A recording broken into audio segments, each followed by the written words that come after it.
در صورتی که حضرت صلی الله علیه و سلم میگه الا من کذب علی متعمدا فلیتبوأ مقعده من النار. آگاه باشه که کسی بر من دروغی را میبنده، از نام من گپی دروغی را میگه، با دست خودش جایگاهش در دوزخ آماده کرده است. ولی همین در ماشین قصه خدا رحمتش کنه شیخ دوملا عبدالرحیم اشتی رفت علیه رحمه. این مرد خدا واقعا همین تقواش مثل یک آفتاب درخشان بود. انشالله بعدی وفات شب انمو نوری همو تقوا باقی موندگی است. در تاریخ خیلی آدم ها بسیار کم میگذرند. شاید اکثر تو میشناسینش، کسایی که نمیشناسه آگاه هسته که همین روزای نزدیک خدا رحمت مغفرتش کنه در روسیه وفات کردن، آوردن در همینجا گوراندن شد. یک قصه عجیب از داملای مرحوم شنیدیم، باور کنه بسیار بسیار الحال همی گفتنشم به مورد است و برام یک پند نصیحت هم میشود. حضرت قصه کردن که در ایرپورت دبی ایستاده بودم، دو جوان نزدم آمدن، جوانای تاجیک. گفتن شیخ ما طالب علم کمک ممکن اگر امکان علاج داشته باشیم. من میگم گفتم بچه من خیلی امکان علاج ندارم، شرایط ندارم، اما یک جایی میبرم تو که انشالله کمک تو میکنم. یک شیخ بد میگه همو این حضرت در همو پانگازی اشت بسیار یک مسجد یک مدرسه زیبا ساختگی است. کسایی دیدین میدونن به نهایت زیبا با تمام شکوه و شهامتش. میگه گرفتم طالب علم را همراه هم نزد شیخ رفتیم. خوب قبول میکرد، مهمانوازی کرد. بعدم میگه به خاطر همون ادامه کاری مسجد به من $10,000 داد. میگه او دو طالب علم $500 هدیه کرد. سال آیندهش همون دو طالب علم چون خریستن خونه همون شیخ رفتیان خیلی او عزت چو کرده است، برآورده $500 شون داد است. گفتیان شیخ برای چی تو یک فریبگری ماشینی که $10,000 میتی و ما طالب علم ما را $500 میتی؟ گفت است خیلی نگین آخه او شیخ مسجد ساخته است، برای خودش نه برای مسجد گرفته است. دروغ میگن. گفت است تاجیکای ما عادت شو همی ای نعوذ بالله. ببینه خودشو ناکس نامرد با یک خلق یک ملت دیگر اینا میخوام سعی میکنن که داغ بگذارن.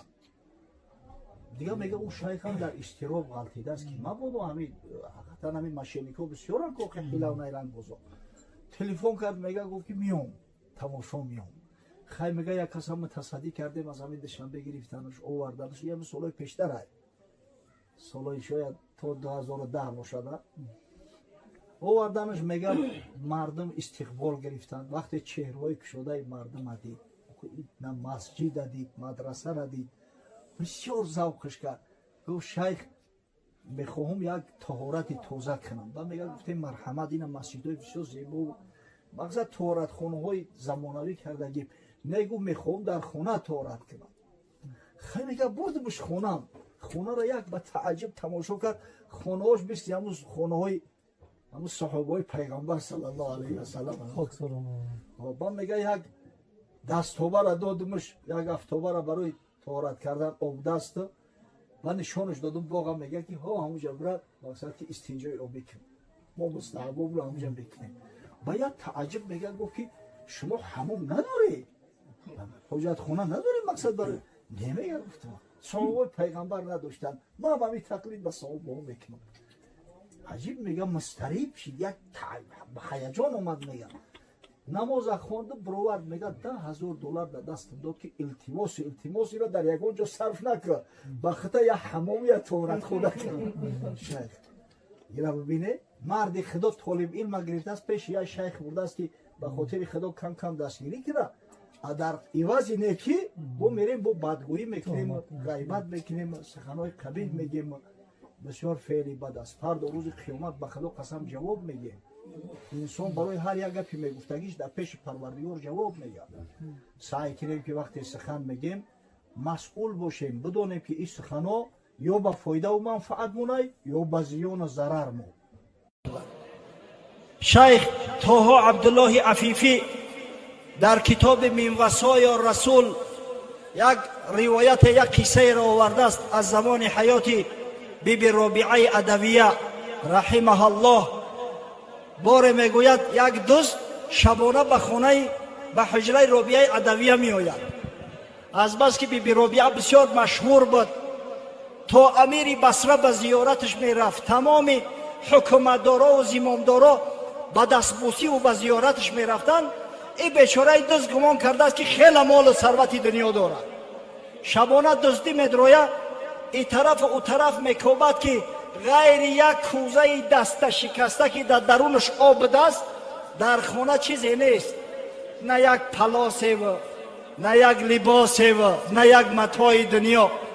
وقتی خجل می شود قصد خارج شدن از خانه را دارد که بی بی رابعه بیدار بدست، از قفا صداش میکنه یا هذا این کنت من الاسکیا فلا تخرج بغیر شیء. برادر گفت اگر آدمی به عقل بخیرت باشی دستی خالی ای خانه نبرو، من شرم دارم که تا ای خانه من دستی خالی ببروی. گشت گفت یا سیده لم اجد شیئا. ای سیده گفت آخه در خانت خاک نیست چی برام؟ من دزدی در آمدم نه که هیچی نیست دیوگی، هیچی نیست، هم یک کوزه دست شکسته هیچ کده در کار نیست، کجا برمش آخه؟ بی رابعه گفت یا مسکین توضع بهذا الابریق وادخل هذه الحجره وصلي ركعتين فوالذي لا اله غيره لا تخرج الا بشيء.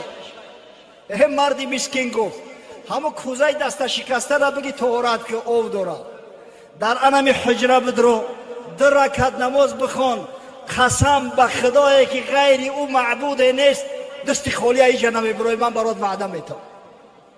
این بیچاره دست خیال کرد که یگان دیناری به جایی داره میتم، به طمع دنیا رفت کوزه را گرفت طهارت کرد، داخل حجره شد، در نماز ایستاد. وقتی که تکبیر تحریمه را گفت در نماز ایستاد، بی بی رابعه دست به دعا برداشت. به شب درهای رحمت پروردگار باز است. شب خیز که عاشقان به شب راز کنند، گردی در بام دوست پرواز کنند، هر جا که بود در به شب در بندند، الا در دوست کن به شب باز کنند. دستا را برداشت دعا کرد، گفت سیدی و مولای هذا اتی بابی فلم یجد شیئا عندی. ای مولای من، پروردگاری بزرگی من، همین مرد خانه من به طلب چیز آمد، نزدی من چیزی نیافت. فاوقفته ببابک فلا تحرمه من فضلک و ثوابک. پروردگار من نزدی در ایت قایمش کردم، نزدی در ایت بازش داشتم، از رحمت خودت از عطای خودت پروردگار ایرا محروم نگردانی بنده را. و در حق او بنده یک دعای خیری کرد. قدرت پروردگار وقتی که سر در سجده گذاشت، یک نوری تجلی در قلبش غلطید که این مرد خدا مست شد، دیگه دنیا را فراموش کرده، فراموش کرد که در خانه آدمی بیگانه هستم، فراموش کرد که بی بی رابعه وعدش کرده است که یگان چیزت میتم. در همون سجده الهی ایستادگی آبی دیده 6 قطار الله میگفت و میگریست.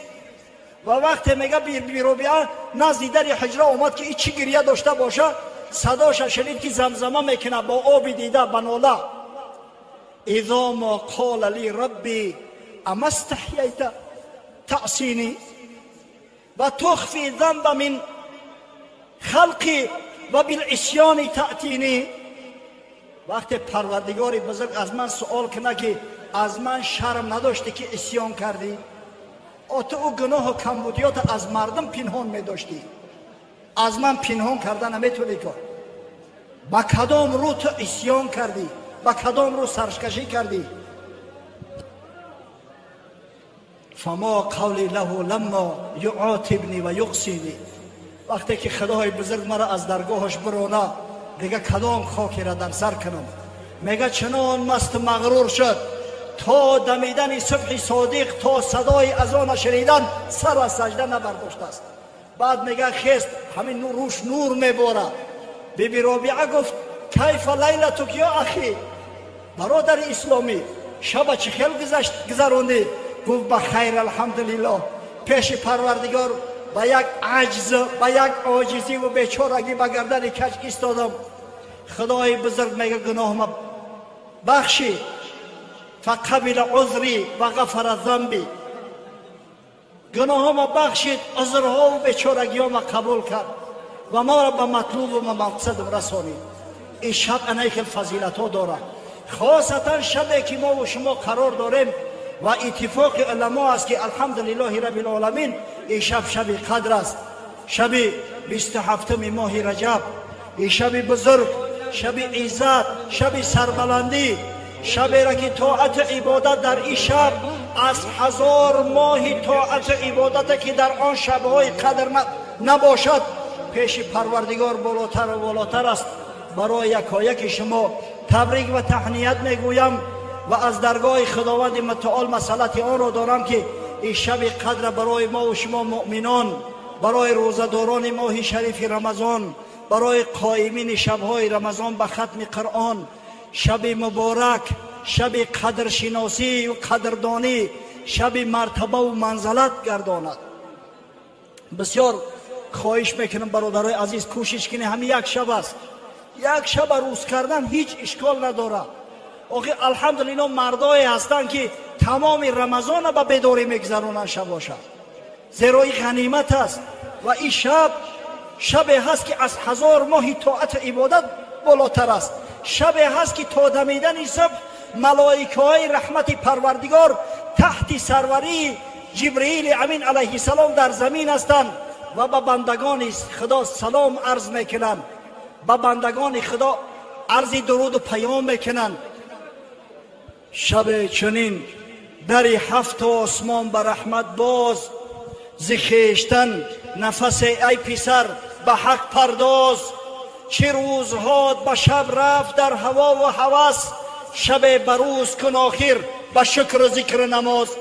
همه قدر شبها را به بیهوده گذرانیدیم، عمر به بیهوده رفت. آخه همین یک شب است از برای خدا، همه شب به شکر و ذکر نماز بگذار. مگوی شب به عبادت چگونه روز کنم، محیب را ننماید شب وصال را روز. بهانه نکن که بچه یک شب تا سحر من چخل میکرده باشم. دعوای محبت داری برای محیب، شب وصال در روز نیست. همیشه بچه را شب اول بپرسه خواب شو میبره. یگان لوندی متهم مردنی بابش نباشه دیگرش خواب نمیبره در شب اول شب وصال. و دعوای محبت خدا میکنی همین یک شب قدری قدر شناسی چی مشکلی داره؟ کریم عزوجل غیبدان و مطلع است، گرش بلند بخوانی و گر به خفیه و راز. سری امید فرو دار و روی عجز بمال، بر آستان خداوندگاری بنده نواز. انشاءالله وقت مو به آخر رسید.